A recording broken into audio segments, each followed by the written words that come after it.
Good evening guys, welcome back to my channel. It's me again, Myrna, my own version.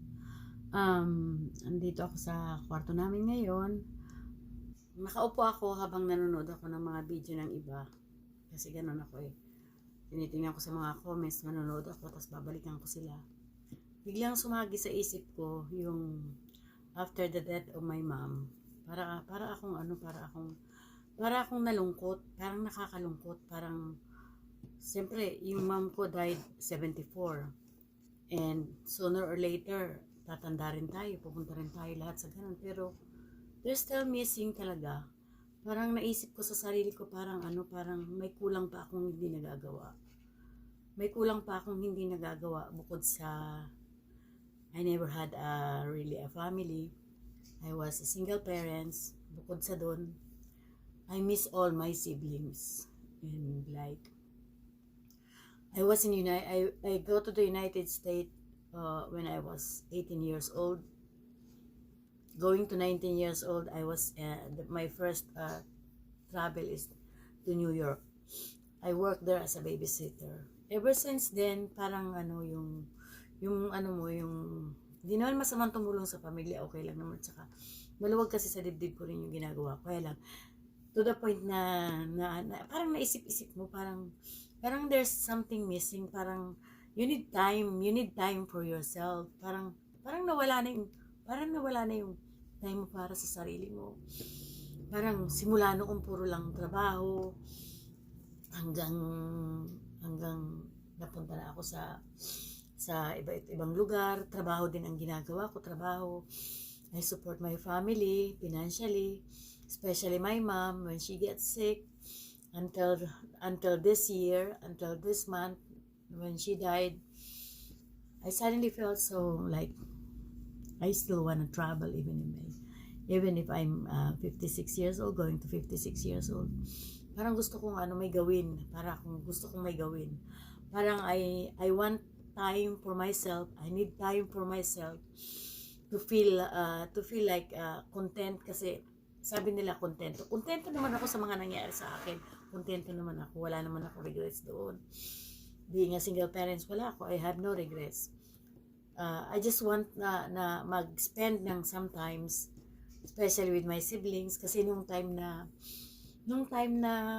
I was 19 years old, I already far from them.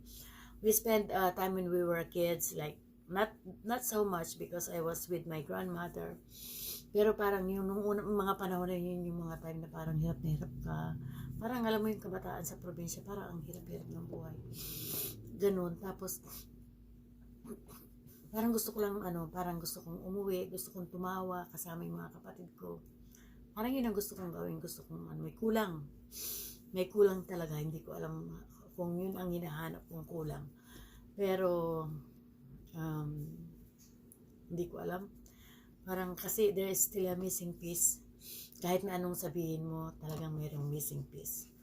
And nakakalungkot kasi parang hindi naman lahat puro trabaho na lang, hindi naman lahat puro puro financial, puro pera din. Parang mayroon kang gustong gawin na.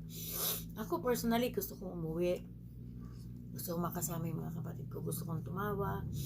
Gusto kong alam mo yung nahihiga lang kami, natawa kami ng tawa, nagkikwentuhan lang. Namimiss ko yung kasi pagdating ng ilang panahon na lang, ilang taon na lang, mananahimik ka na, yung parang matanda ka na, parang wala na. Nag-aalaga na nga lang ikaw ng mga apo, parang it's time for you to make yourself happy like that. Pero hindi dun sa isang bagay na yun. Parang hindi na ipagkakaloob sa iyo yun, pero yung isa pwedeng ipagkaloob sa iyo, nasa sa iyo kung paano gagawin, kung paano mo nasa sa iyo ang decision. Kasi yung having a partner, kahit mag-decide ka, kung wala namang magde-decide para sa iyo, wala din. Pero if you decide to go travel, to go with your siblings, with your mga kamag-anak, you can still do it like that. Parang yun lang ang na-miss ko talaga. Na-miss ko, I want to be with them, I want to spend time with them before I really get old. Ganun. Kasi hindi natin hawak ang ating buhay. kailangan nating sumaya, magpasaya. Parang simulat noon pa lagi na lang ako nagpapasaya. Parang hindi ko mapasaya ang sarili ko. Napapasaya ko ang sarili ko pag ako bumibili ng mga alahas, gano'n. Yun yung kaligayahan ko. Pero bukod doon, meron pang still missing. Parang gusto ko talagang, I'm really planning to go home and to spend time with my mga kapatid ko. Travel, ganun ba? Tawanan, ganun. Kaya, especially kung buhay pa yung mga magulang ninyo, make them happy kasi maikli na rin lang ang buhay Kasi we owe it to them no matter what happened.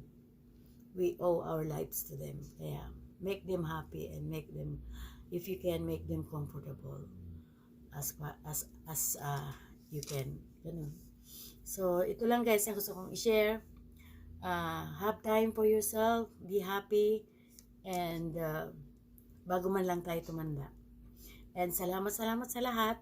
And I hope you guys like my video for today. I just wanna share my thought. Yan my thought and utot. And thank you guys for watching. And please don't forget to subscribe to my channel and click the notification bell for more update. And please do support my channel member. It's in my description.